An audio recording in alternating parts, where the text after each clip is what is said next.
Hey there, everyone. Ready to dive into a mystery, one that's as cold as a Hollywood starlet's heart. We're talking the Black Dahlia, a case that's just captivated true crime fans for almost 80 years. Okay, so picture this. 1947 Los Angeles, a city, shimmering with post-war optimism, right? And then, bam, a gruesome discovery just rocks the very foundation of the city's dreams. What's really perplexing is that despite this massive media frenzy, the countless suspects, the relentless efforts of investigators, the murder of Elizabeth Short, well, it just remains unsolved. It's like a puzzle where you have all the pieces, but nobody can figure out how to put them together. It's like the killer just vanished poof into thin air, leaving behind, of course, a trail of cryptic clues and a whole lot of unanswered questions. But okay, before we get lost in all these theories and stuff, let's take a closer look at Elizabeth Short herself. I mean, she wasn't just a victim, right? She was a young woman. She had aspirations. She was a face in the crowd yearning for her moment in the spotlight. Right. Elizabeth Short, originally from Boston, arrived in Hollywood, stars in her eyes, just like so many others chasing that elusive dream of fame. But her journey wasn't all, glamorous red carpets and champagne. In fact, her life was marked by, well, series of hardships, really. It offers, I think, a pretty poignant glimpse into the darker side of Hollywood's golden age. Okay, so let's unpack this a little. We know her father, who she initially moved to California to be with, he wasn't exactly thrilled to have her there. So how did that rejection impact her, especially during, such a vulnerable time in her life? That rejection, it must have been just absolutely crushing for her. Imagine you arrive in this brand new city, you're filled with hope and ambition, right? And then the one person you think you can rely on turns you away. It forced Elizabeth to, well, fend for herself, having to navigate a city, known for its superficiality and its, cutthroat competition. And it's like, to make things even worse, she had to deal with this devastating loss of her fiancé, a pilot who was killed during World War II. I mean, it seems like every time she tried to find her footing, fate just kept knocking her back down. Absolutely. And these personal tragedies, they add, another layer of complexity to the case. Was her vulnerability exploited? Did her past somehow connect to her, her untimely demise? These questions, they linger, adding to the mystery surrounding her murder. All right, so let's turn to the chilling details of the crime itself. The discovery of her body on January 15th, 1947, in that vacant lot. I mean, talk about a scene straight out of Nightmare, right? The meticulousness of the killer, the posing of the body, the bisection. It all points to, like, a level of premeditation that's just, well, it's fascinating and terrifying at the same time. Yeah, the precision with which her body was bisected, a hemicorporectomy, it suggests that whoever did this had some anatomical knowledge. This wasn't, some haphazard dismemberment. It was deliberate, calculated, possibly carried out by someone with, medical training. And then there's the infamous, the Glasgow smile. A detail so gruesome. I mean, it's sure to send shivers down your spine. So for those who might not be familiar, the killer made, these deep incisions from the corners of her mouth all the way up to her ears, creating this grotesque, almost Joker-like grin. That detail, well, it speaks volumes about the killer's psyche, doesn't it? I mean, this wasn't just about, ending her life. This was about dehumanizing her, leaving behind this lasting image that would shock and terrify. This was a statement, a macabre signature, you could say. And it definitely added to that growing fear that was gripping the city. Speaking of terrifying, let's talk about the Black Dahlia Avenger. Yeah. That mysterious figure that sent those taunting letters to the press, claiming responsibility for the murder. But these letters weren't just, ramblings. They included, specific details about the case that only the killer could have known. Right. Those letters, it was like they were adding fuel to the fire of this public hysteria.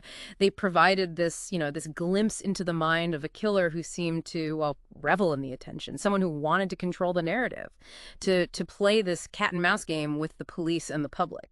It's like the killer was treating the entire city as their audience, turning this horrific crime into this twisted performance. And remember that manila envelope, the one containing Elizabeth's belongings. It was meticulously clean, like the killer went to great lengths to remove any fingerprints, but then they deliberately sent it to the press. What do you make of that? That's, I think, one of the most perplexing parts of this whole case. Was it a deliberate attempt to mislead investigators? A red herring to throw them off the scent? Or was it, as some have suggested, some, twisted form of remorse, a way to ensure that Elizabeth Short wasn't just forgotten? It's a question that baffles experts to this day. It's like the killer wanted to be both known and unknown, Hmm. present and absent. They craved attention, but then meticulously covered their tracks. This contradiction, I mean, it just adds to the mystique and the frustration surrounding the case. And don't forget, this was 1947. Forensic science, it was in its infancy. DNA analysis didn't exist. Fingerprinting technology, limited.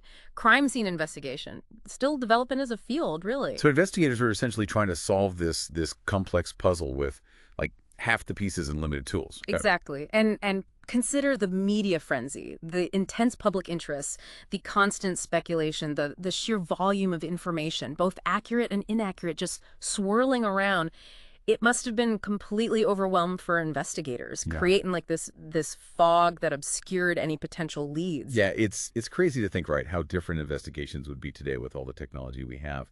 But back then, it was all about, eyewitness accounts, physical evidence, good old-fashioned detective work. You're absolutely right. It was like trying to find a needle in a haystack, especially in a city as big and as diverse as Los Angeles, and with so much, misinformation floating around. It's easy to see how genuine leads could have been, missed, overlooked, dismissed even. Which brings us to, I guess, the many myths and rumors that have kind of become tangled with the Black Dahlia case over the years. For example, some accounts portray Elizabeth Short as, well, a promiscuous woman, even a prostitute. Is there any truth to those claims? No, no, not at all. Those rumors are unfounded Hmm. and likely stem from, societal biases at the time. Sadly, it's not uncommon, for victims of violent crimes, especially women, to be, unfairly judged, have their reputations tarnished. The truth is there's no evidence to suggest that Elizabeth Short was involved in sex work.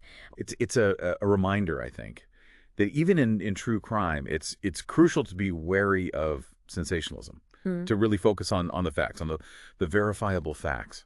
And what about the nickname Black Dahlia itself? Was Elizabeth known for like wearing black dahlias, or did that, that kind of dramatic moniker come from somewhere else? That's another misconception. The nickname Black Dahlia, it didn't come from, Elizabeth's clothing choices or anything like that.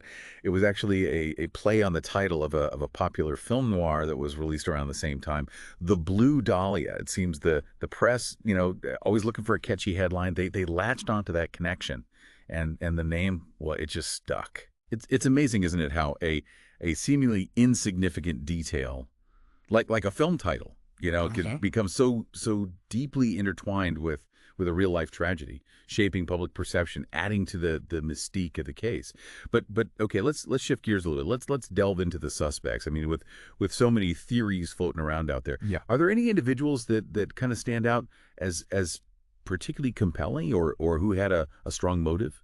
Well, of course, there are several suspects who've garnered considerable attention over the years. Right. One of the most prominent is Mark Hansen, a nightclub owner who was acquainted with Elizabeth Short. Her name was even found in an address book that was recovered among her belongings, and there are accounts that suggest that she may have stayed at his residence at some point. So personal connection, Yeah. perhaps, I don't know, a relationship gone wrong. Could that be a potential motive in this case? Absolutely. I mean, a spurned lover, a jealous acquaintance, someone harboring a grudge. These are classic motives in murder mysteries. And in a city like Hollywood, I mean, where relationships can be so fleeting and ambition runs so high, well, those motives become even more plausible.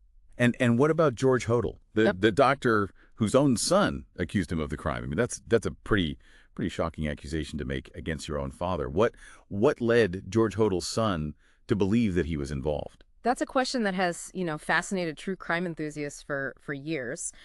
George Hodel's son, Steve Hodel, he became convinced of his father's guilt after discovering a photo album with pictures that he believed resembled Elizabeth Short. He also pointed to his father's medical training, which, could explain the precise bisection of the body and alleged connections to the crime scene. It's a chilling thought, isn't it? The possibility that a respected doctor could be, leading this double life as a brutal killer. But did investigators find any concrete evidence, Anything linking George Hodel to the crime? Well, while Steve Hodel has presented, a compelling case, the evidence against his father remains largely circumstantial. There were no eyewitnesses, no DNA evidence, and no conclusive proof that placed George Hodel at the crime scene. However, the eerie similarities between, his alleged artistic sketches and crime scene photos, along with his alleged sadistic tendencies, they continue to fuel speculation and debate. It's like we're peering into this dark abyss, trying to make sense of a mind that might just be beyond our comprehension. And then there's the chilling possibility of a connection to another infamous unsolved case, the Cleveland torso murders. Could there be like a serial killer operating across state lines, leaving a trail of dismembered bodies in their wake? It's a horrifying thought, isn't it? And the similarities between the two cases, they are striking. Both involve the dismemberment of victims, and there are some who believe that the level of anatomical knowledge displayed in both cases points to a perpetrator with medical training. It's like something out of a horror movie, this idea that a shadowy figure could be moving from city to city, prey on unsuspecting victims, leaving behind this trail of terror and unanswered questions. But despite these eerie parallels, is there any concrete evidence, anything linking the Black Dahlia case to the Cleveland torso murders? Unfortunately, no. The connection remains speculative. There's no physical evidence, no DNA match, and no eyewitnesses that definitively link the two cases. However, the similarities are just too intriguing to ignore, and the possibility, however remote, it continues to fascinate and to fuel speculation. So we're left with this tangled web of suspects' motives and theories, but no definitive answers. Why do you think this case, even after all this time, it continues to haunt our collective imagination?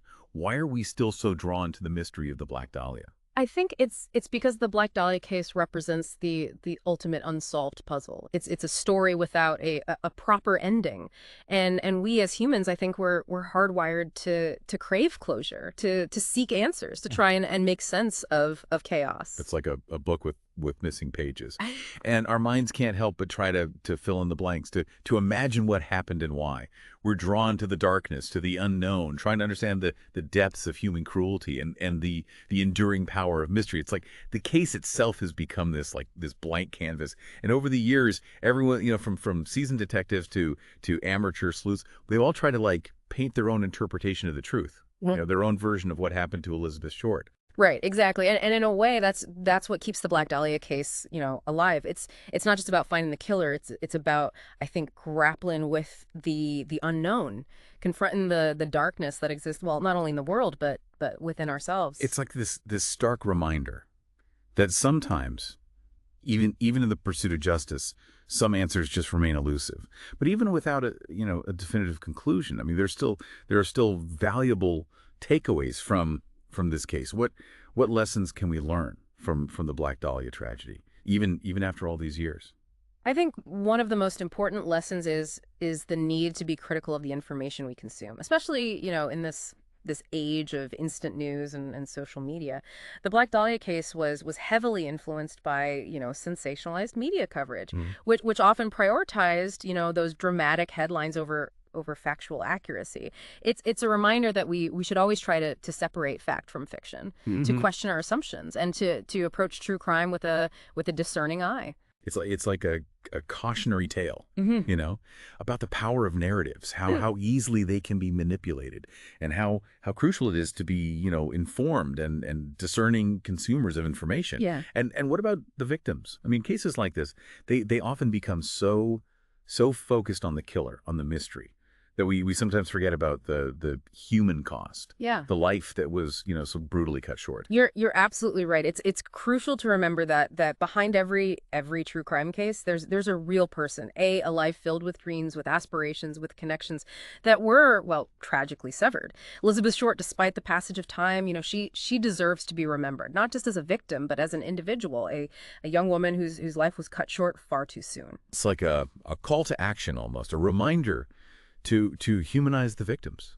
to honor their memory, and to ensure that their stories aren't, lost in the sensationalism and the endless pursuit of answers. So for our listeners out there who are now, I'm sure, thoroughly captivated by the Black Dahlia case, where can they go, to delve deeper, to explore the various theories, to perhaps draw their own conclusions? Well, fortunately, there's a wealth of resources available for anyone who's interested in exploring this case further. There are numerous books that have been written, each offering a unique perspective, a different angle on the investigation, the suspects, the lingering mysteries. Some stick closer to the known facts, while others, well, they venture into more speculative territory, exploring various theories and possibilities. It's like choose your own adventure. In true crime, you pick a path, you follow the evidence, and you see where it leads you. And who knows, maybe one of our listeners out there with a fresh perspective, a keen eye for detail, maybe they'll uncover something that's been, overlooked all these years, something that could finally, crack the case wide open. Right. That's the beauty of these enduring mysteries. They invite us to become detectives ourselves, to sift through the evidence, to weigh the possibilities, and to draw our own conclusions. The Black Dahlia case, despite its darkness, its unanswered questions, it serves as a reminder that the pursuit of truth, it's an ongoing process, a journey that, well, can be as fascinating as the destination itself. So whether you're, a seasoned true crime enthusiast or a newcomer to the genre, the story of Elizabeth Short, the Black Dahlia, it offers this compelling glimpse into the underbelly of Hollywood, the complexities of human nature, and the enduring power of mystery. It's a case that continues to fascinate, to intrigue, and to remind us that some stories, even without a final chapter, they have the power to captivate our imaginations for generations to come. So thanks for joining us on this deep dive into one of history's most perplexing unsolved crimes. And until next time, keep exploring, keep questioning, and keep the conversation going.